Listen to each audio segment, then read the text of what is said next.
Nous voulons dire merci à notre Seigneur Jésus-Christ qui a permis que nous puissions être là encore une fois pour partager ensemble la parole du Seigneur telle que le Seigneur Jésus-Christ a prescrit, afin que nous puissions comprendre la vérité même de l'évangile que le Seigneur a donné pour le salut de l'humanité. Et nous nous sommes reconnaissants pour que Dieu soit glorifié dans tout ce qui sera fait et dans tout ce qui sera dit.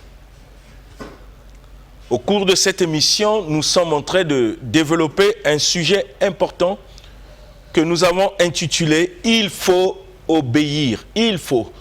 C'est impératif, c'est obligatoire l'obéissance. Et nous avons vu ce que le Seigneur nous dit dans sa parole, dans le livre de Samuel. Mieux vaut l'obéissance que les sacrifices. Aujourd'hui, nous faisons beaucoup de sacrifices, mais nous manquons de l'obéissance. Nous jeûnons, nous louons, nous prions, nous méditons. Ce sont des sacrifices. Nous sacrifions nos temps, mais nous ne voulons pas obéir. Et tant que le Seigneur attend de nous l'obéissance, bien-aimés. Comprenez que l'obéissance est au centre de tout.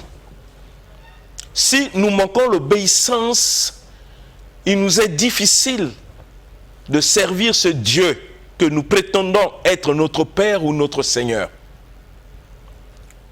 Le Seigneur a donné la parole pour que nous puissions comprendre le sujet de notre obéissance. Nous allons obéir à Dieu dans quel domaine? Dans tous les domaines de la vie, tel que le Seigneur lui-même l'a défini dans sa parole. Nous avons lu beaucoup de passages qui montrent l'obéissance depuis l'Ancien Testament pour comprendre ce que Dieu demandait à son peuple, si ce n'est l'obéissance à sa parole. Et nous avons vu ce que le Seigneur nous demande entre prochains, entre nous-mêmes, individuellement. Nous sommes au niveau des parents. Que dit la parole? Et tant que chrétien, qui fait partie d'une famille, qui a un père, qui a une mère, que dit la parole par rapport aux parents face à leurs enfants? Et que dit la parole par rapport aux enfants face à leurs parents? Ce sont des sujets auxquels Dieu a révélé afin que nous puissions obéir, c'est-à-dire mettre en pratique. Mais malheureusement, nous sommes plus chrétiens de nom. Nous confessons aux gens que nous sommes chrétiens, mais nous ne sommes pas conformes à la révélation de la parole.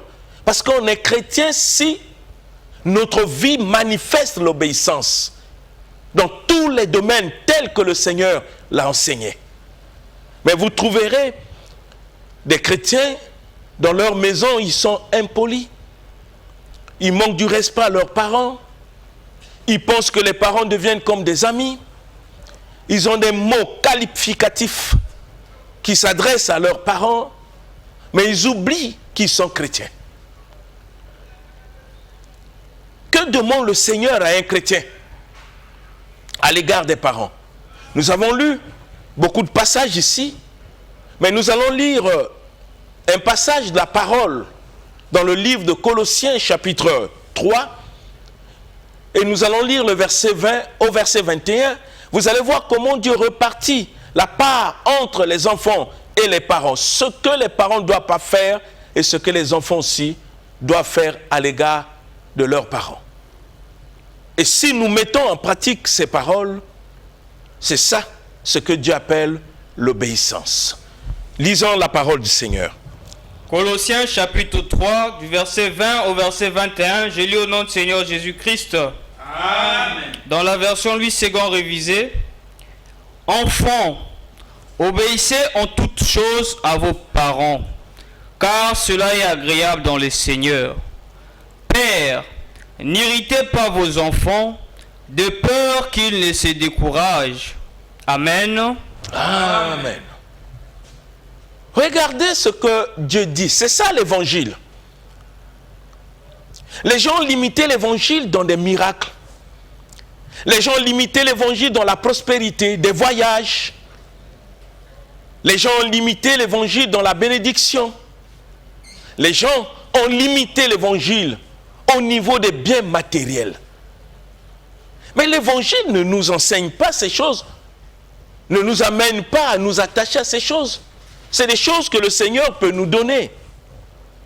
Mais l'évangile nous pousse à obéir à ce que le Seigneur recommande dans sa parole.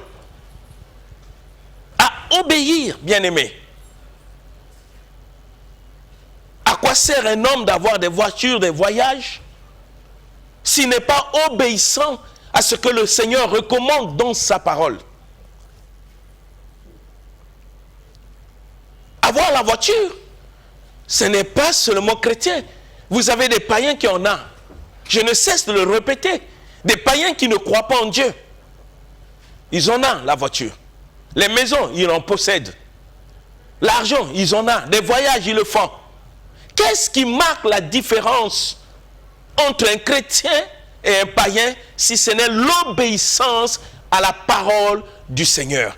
C'est dans l'obéissance que notre vie se transforme. C'est dans l'obéissance que nous donnons du sel à notre vie. C'est dans l'obéissance que nous sommes véritablement la lumière du monde. C'est dans l'obéissance que nous sommes l'exemple. C'est dans l'obéissance que ceux qui nous ont connus vont croire au Seigneur. S'ils ne croient pas à la parole qui est écrite, ils vont croire à la parole manifestée dans notre vie. C'est dans l'obéissance. C'est ainsi que Dieu nous a choisis. Non seulement pour que nous écoutons la parole, mais afin de la mettre en pratique, c'est-à-dire d'obéir, pour que les gens qui cherchent Dieu ne puissent plus le chercher dans les Écritures, mais qu'ils voient Dieu dans notre vie, par notre comportement, par notre attitude, par nos langages, parce que nous sommes des enfants obéissants à la parole du Seigneur. Mais que demande le Seigneur? Il dit, enfants, obéissez en toutes choses. Dieu précise, en toutes choses à vos parents, car cela est agréable à Dieu. Cela est agréable dans le Seigneur. On s'adresse aux enfants. Quel que soit ton âge, si tu as des parents vivants, bien-aimé, étant chrétien, ce que le Seigneur te demande, c'est l'obéissance. En toutes choses aux parents. Nous devons disposer nos cœurs. C'est un problème du cœur, ce n'est pas un problème de langage. La disposition du cœur, comme disait le Seigneur Jésus, il faut nettoyer ton intérieur pour que ton extérieur devienne aussi net. Si dans notre cœur nous ne sommes pas disposés à appliquer la parole telle que Dieu nous demande à l'égard de nos parents,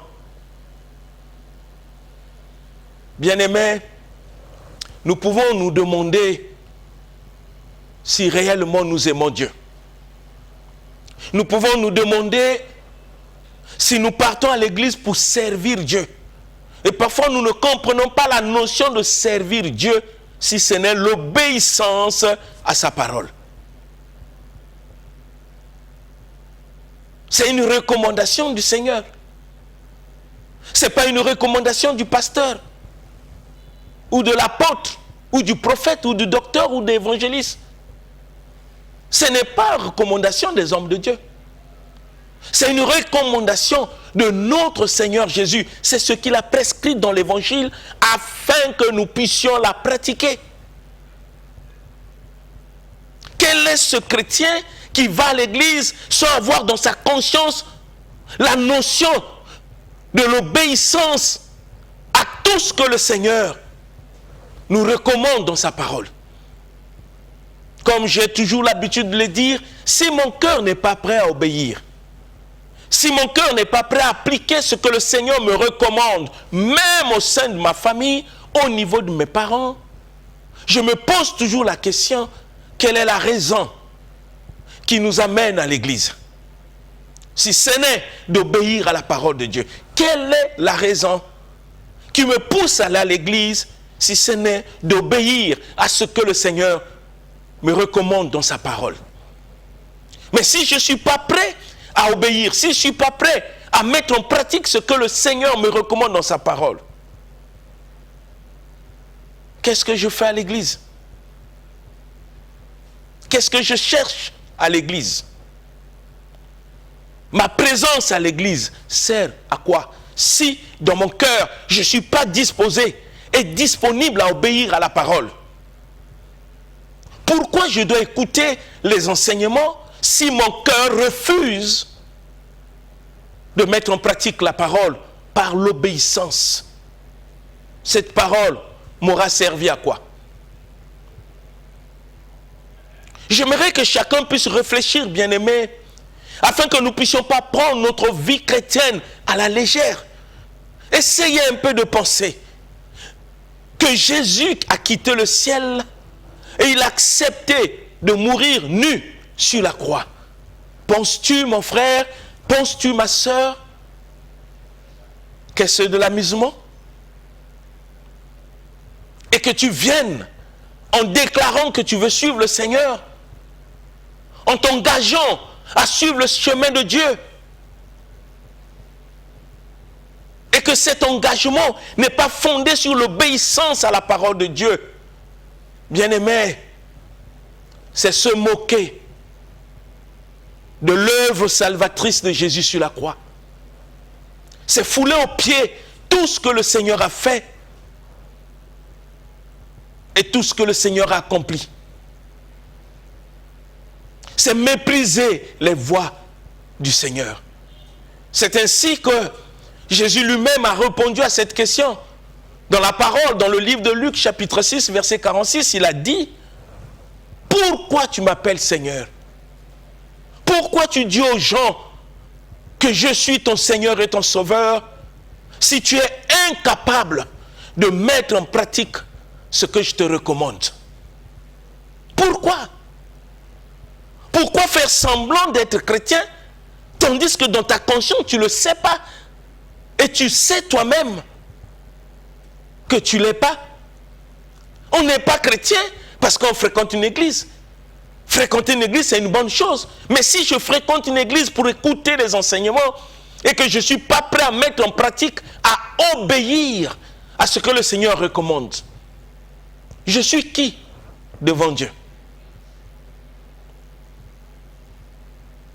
Je peux tromper tout le monde, bien-aimé, mais je ne peux pas tromper ma conscience.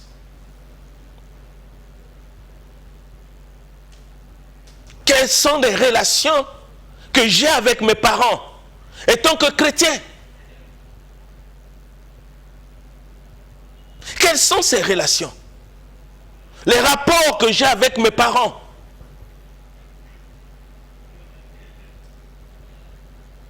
Est-ce que les relations que j'ai avec mes parents ou les rapports que j'ai avec mes parents est conforme à ce que le Seigneur me recommande puisque je suis chrétien?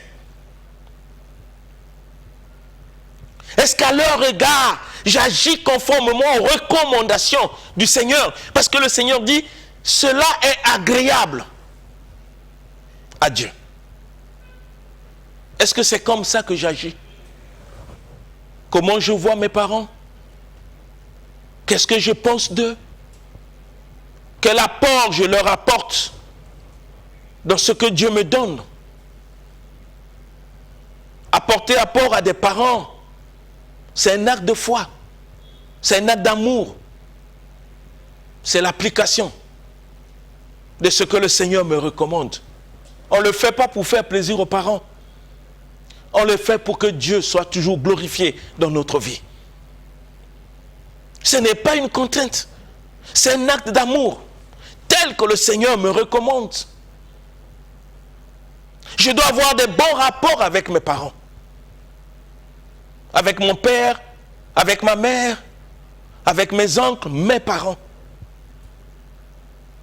Je dois avoir un bon rapport. Et tant que chrétien, si j'ai des frères, des sœurs qui n'ont pas de bons rapports avec des parents parce qu'ils ne prient pas, mais moi je suis différent.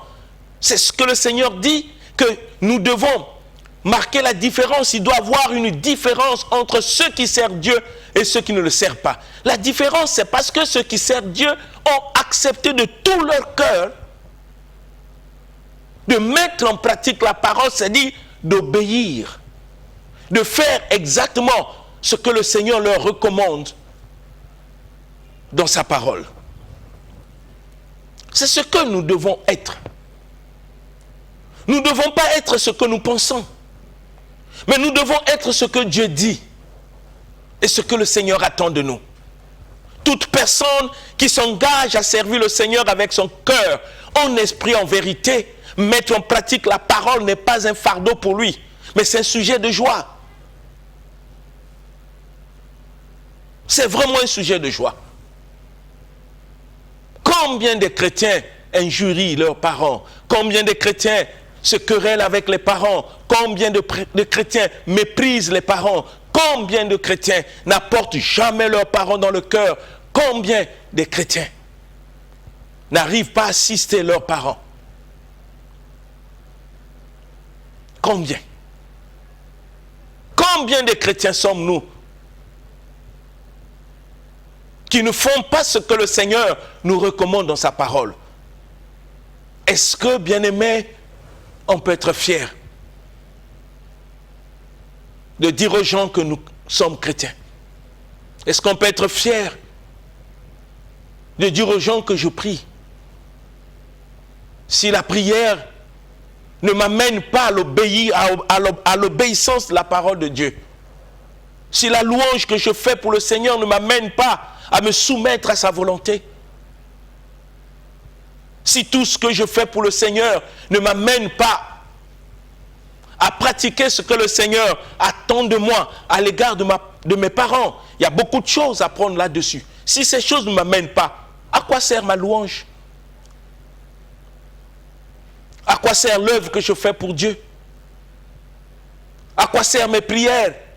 À quoi servent mes adorations au Seigneur si dans mon cœur, je ne sais pas comment mettre en pratique la parole du Seigneur et que je me contente simplement de le louer, de le chanter et que je n'obéis pas à ce qu'il recommande? Comme disait le livre de Samuel, mieux vaut l'obéissance que les sacrifices, bien-aimés. Mieux vaut l'obéissance. La louange de celui qui n'obéit pas devant Dieu sert à quoi? La prière de celui qui n'obéit pas au Seigneur, ça sert à quoi devant le Seigneur? J'aimerais que nous puissions réfléchir, mes bien-aimés, vous qui me suivez, que nous puissions réellement vivre la vie chrétienne telle que le Seigneur l'a définie dans sa parole. Nous ne devons pas avoir une vie chrétienne selon nous. Elle n'existe pas. Parce que les voies de Dieu ne sont pas nos voies. Les pensées du Seigneur ne sont pas nos pensées, bien-aimés. Quand nous nous engageons à servir Dieu, nous devons aussi accepter d'obéir à sa parole, c'est-à-dire de mettre en pratique dans notre vie ce que le Seigneur nous recommande par sa parole. Afin d'être vrai.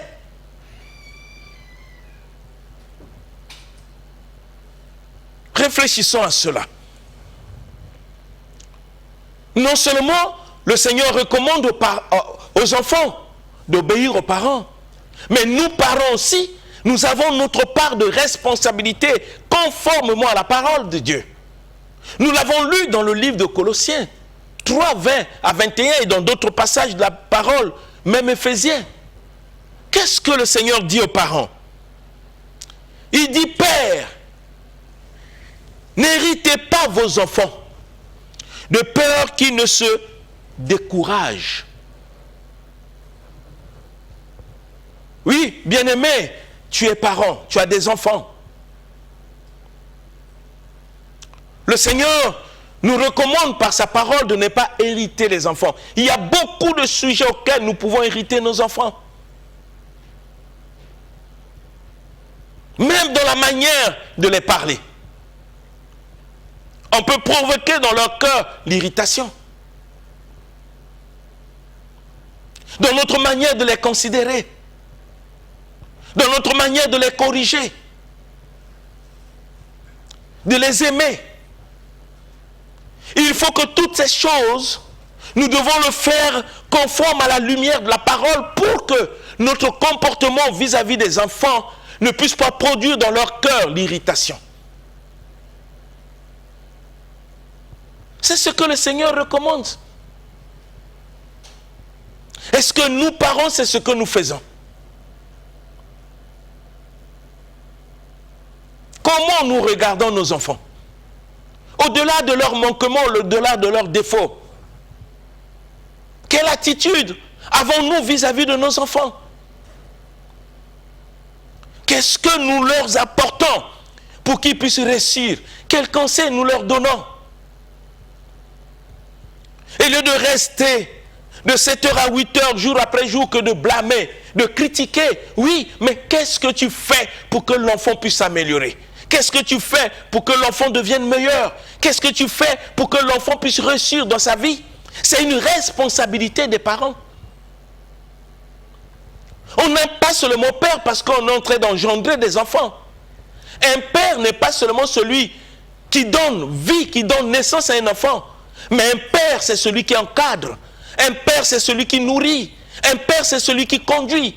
Un père, c'est celui qui devient comme un coach, comme un entraîneur, qui montre à l'enfant la voie. Un père a toujours le souci de voir ses enfants réussir, d'aller plus loin que lui. Un père pense au bonheur des enfants. Un père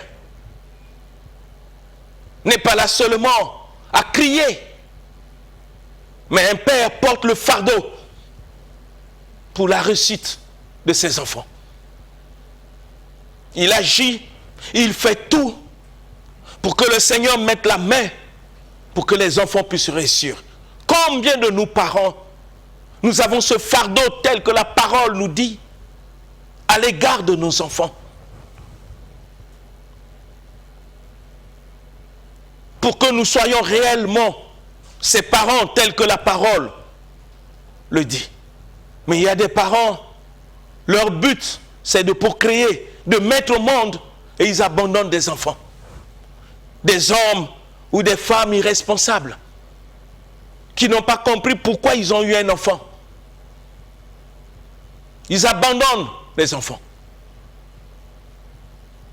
C'est comme un oiseau, quand il pond ses œufs, il abandonne les œufs dans le désert, comme le dit la Bible, et il va, il ne s'en soucie pas du bien-être des enfants. Et nous avons plein de parents comme ça, mais qui sont à l'église en train de louer Dieu, de le glorifier, mais les relations qu'ils ont avec leurs enfants, ça laisse à désirer, bien-aimés. À quoi sert tes louanges? À quoi te servent des prières, tes adorations, si tu n'es pas en bon terme avec tes enfants? Si tu ne sais pas porter tes enfants dans le cœur, si tu ne sais pas les aimer, si tu ne sais pas penser à leur avenir, si tu ne les soutiens pas dans la prière, tu es quel genre de parent qui est à l'église de crier le nom du Seigneur sans mettre en pratique ce que le Seigneur nous recommande étant que parents? Comment on peut accepter de mettre au monde et devenir irresponsable? Comment vous pouvez expliquer cela?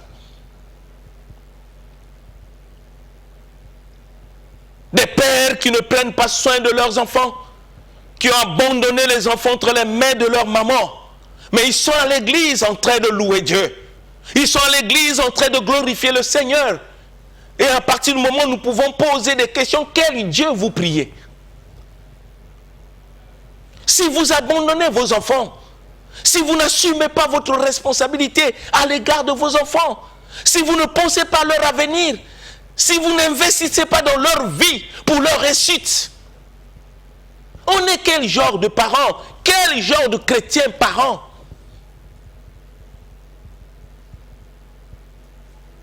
C'est une responsabilité. Essayez d'imaginer que votre attitude soit la même attitude de notre Seigneur Jésus vis-à-vis de l'Église. C'est irresponsable. Bien-aimé, si tu as des genres de comportements et que tu pries, je te demanderai simplement de te repentir. et de revenir à la parole pour agir comme Dieu le veut à l'égard de tes enfants. C'est un don. C'est le bonheur que Dieu t'a donné. Si tu sais prendre tes responsabilités et non à les hériter tous les jours, à les injurier, comme font d'autres parents.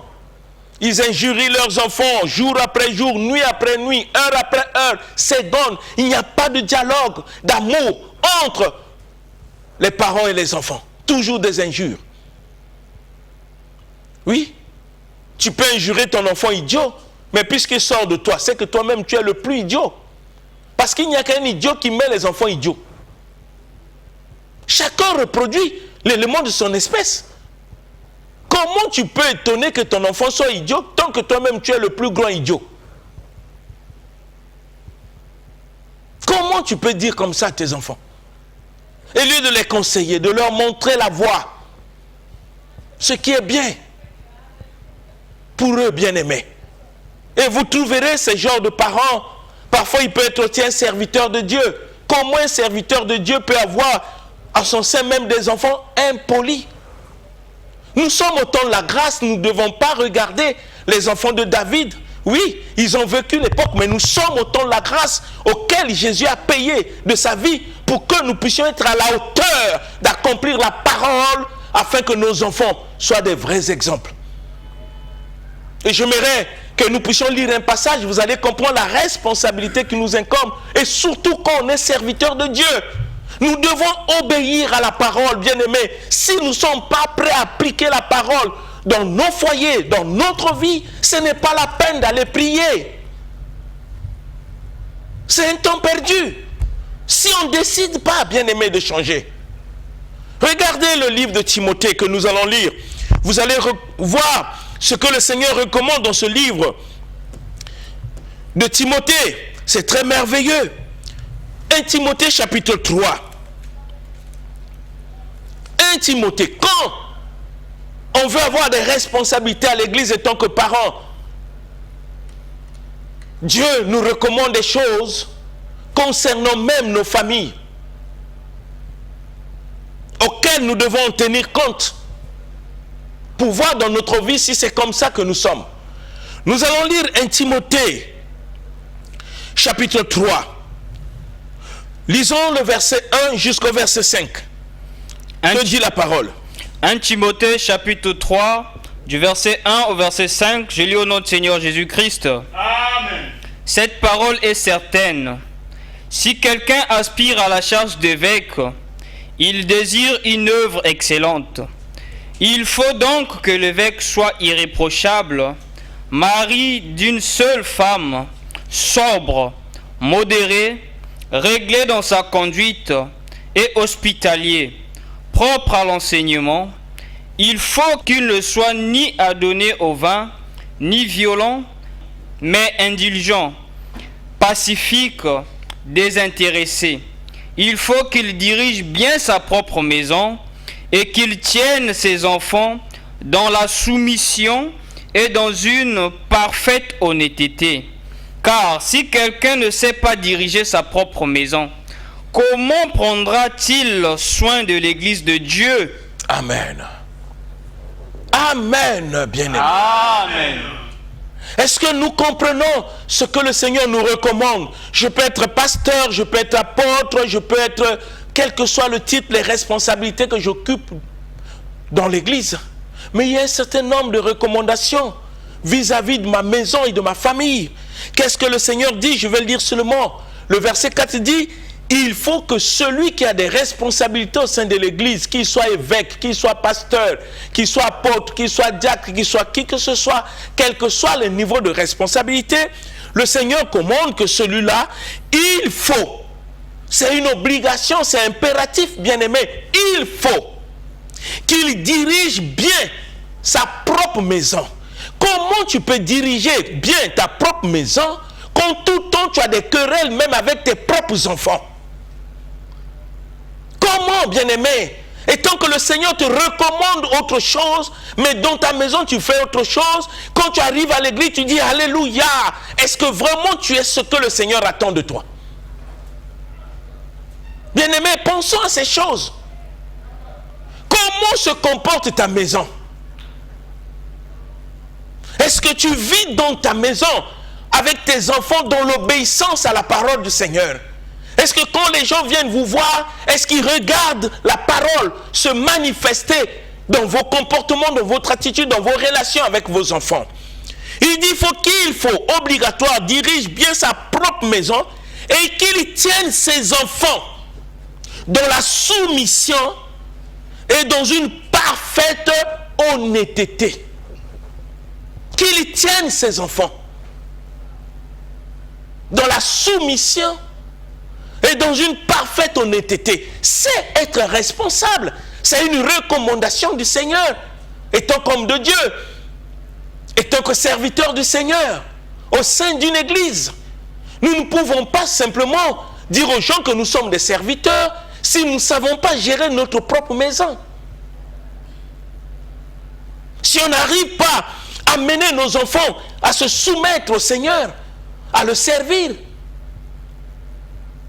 si on n'arrive pas à leur communiquer plutôt une vie d'honnêteté dans ce qu'ils font dans leur vie. C'est la mission que le Seigneur a donnée aux parents que nous sommes, quelles que soient les responsabilités que nous assumons au sein de l'Église de Dieu. Mais malheureusement, quand nous allons dans la maison de ceux qui ont des responsabilités au niveau de l'Église, quand vous voyez les relations qu'ils ont avec leurs enfants, c'est parfois déplorable. Et c'est ce qui hérite les enfants. Parce que la Bible dit, parents, n'héritez pas les enfants. C'est ce qui fait que parfois les enfants sont découragés même d'aller prier là où leur maman ou leur papa prie, parce qu'ils réalisent que celui-là n'est pas ce que Dieu dit dans sa parole. Parce que tes enfants te connaissent. Comment tu les grondes? Comment tu les injuries? Comment tu ne prends pas soin d'eux? Comment tu ne penses pas à leur avenir? Ils te connaissent. Même si tu cries des alléluia à l'église, n'oublie pas, tes enfants te connaissent. Pourquoi ils ne sont pas avec toi dans la prière? Pourquoi ils ne te suivent pas sur le chemin de Dieu? Tes propres enfants. Et tant que le témoignage doit commencer à Jérusalem avant d'aller à Samarie. Pourquoi tes enfants ne prient pas avec toi? Et quand on te demande, mais où est ton fils, où est ta fille, tout ça, oh, pasteur, mais il ne faut pas s'en occuper, ce sont des enfants qui sont comme ça. Vous pensez qu'un père responsable peut parler comme ça? Ils sont comme ça, ils sont devenus comme ça à cause de qui? Quelle éducation tu leur as donnée, étant chrétien? Tu leur parles de quoi? De l'évangile? Tes propres enfants. Et tant que le Seigneur recommande que tu dois tenir tes enfants dans la soumission et dans une parfaite honnêteté, c'est une responsabilité que tu dois faire dans ta maison. C'est une recommandation. Obéir à cette parole, c'est honorer le Seigneur. Bien-aimé, c'est vraiment honorer le Seigneur. Obéir à cette parole. Réfléchissons à cela. Réfléchissons, bien-aimés, à cette chose que le Seigneur nous enseigne dans sa parole. Est-ce que c'est ce que nous faisons? Comment est la vie de tes enfants? Qui sont tes enfants? Quel témoignage donnent tes enfants à l'église? Et la parole continue, non seulement tes enfants, la parole dit, car si quelqu'un ne sait pas diriger sa propre maison, comment prendra-t-il soin de l'église de Dieu? Quand tu ne sais pas diriger ta propre maison, c'est une recommandation du Seigneur auquel nous devons obéir. Être à la hauteur de diriger notre propre maison, conforme à la volonté de Dieu. Si on ne sait pas le diriger, on obéit à qui? Bien-aimés, nous ne devons pas faire semblant. Nous ne devons pas apparaître devant les hommes comme des vrais parents si dans notre propre maison, nous sommes incapables de diriger notre maison. Nous sommes incapables d'inculquer à nos enfants l'éducation que le Seigneur recommande dans sa parole. Si nous sommes incapables d'amener nos enfants à se soumettre à Dieu et à avoir une vie d'honnêteté dans tout ce qu'ils font. Si nous sommes incapables de diriger notre propre maison, le Seigneur pose la question, comment nous pouvons prendre soin de l'Église de Dieu? C'est ça l'évangile. L'évangile n'est pas seulement de crier Alléluia, je reçois. Qu'est-ce que tu reçois? L'obéissance? Qu'est-ce que tu reçois? La mise en pratique de la parole dans ta maison, tu reçois exactement quoi?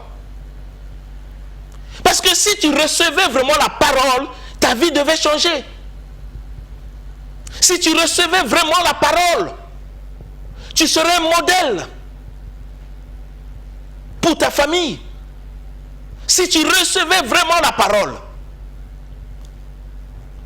Bien-aimés, nous devons beaucoup réfléchir. Nous devons beaucoup penser si notre obéissance est complète dans tous les domaines auxquels l'évangile nous enseigne. Et ce que Dieu nous enseigne, ce n'est pas que nous puissions la garder comme connaissance. Ce qui nous enseigne, c'est toute une vie qui doit se manifester.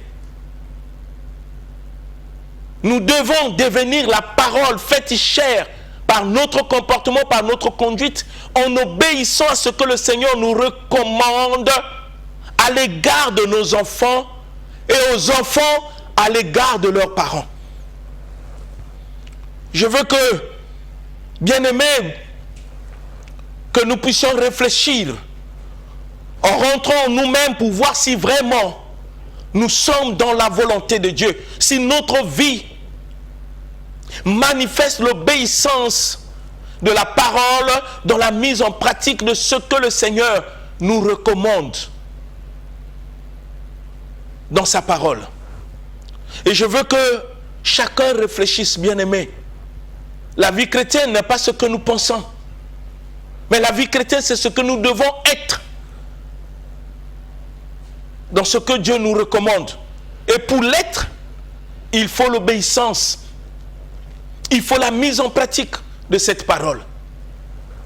Et je veux que chacun réfléchisse, que le Saint-Esprit continue à parler au fond du cœur pour que nous puissions nous débarquer pour marquer la différence entre celui qui prie et celui qui ne prie pas, entre celui qui sert Dieu et celui qui ne sert pas Dieu.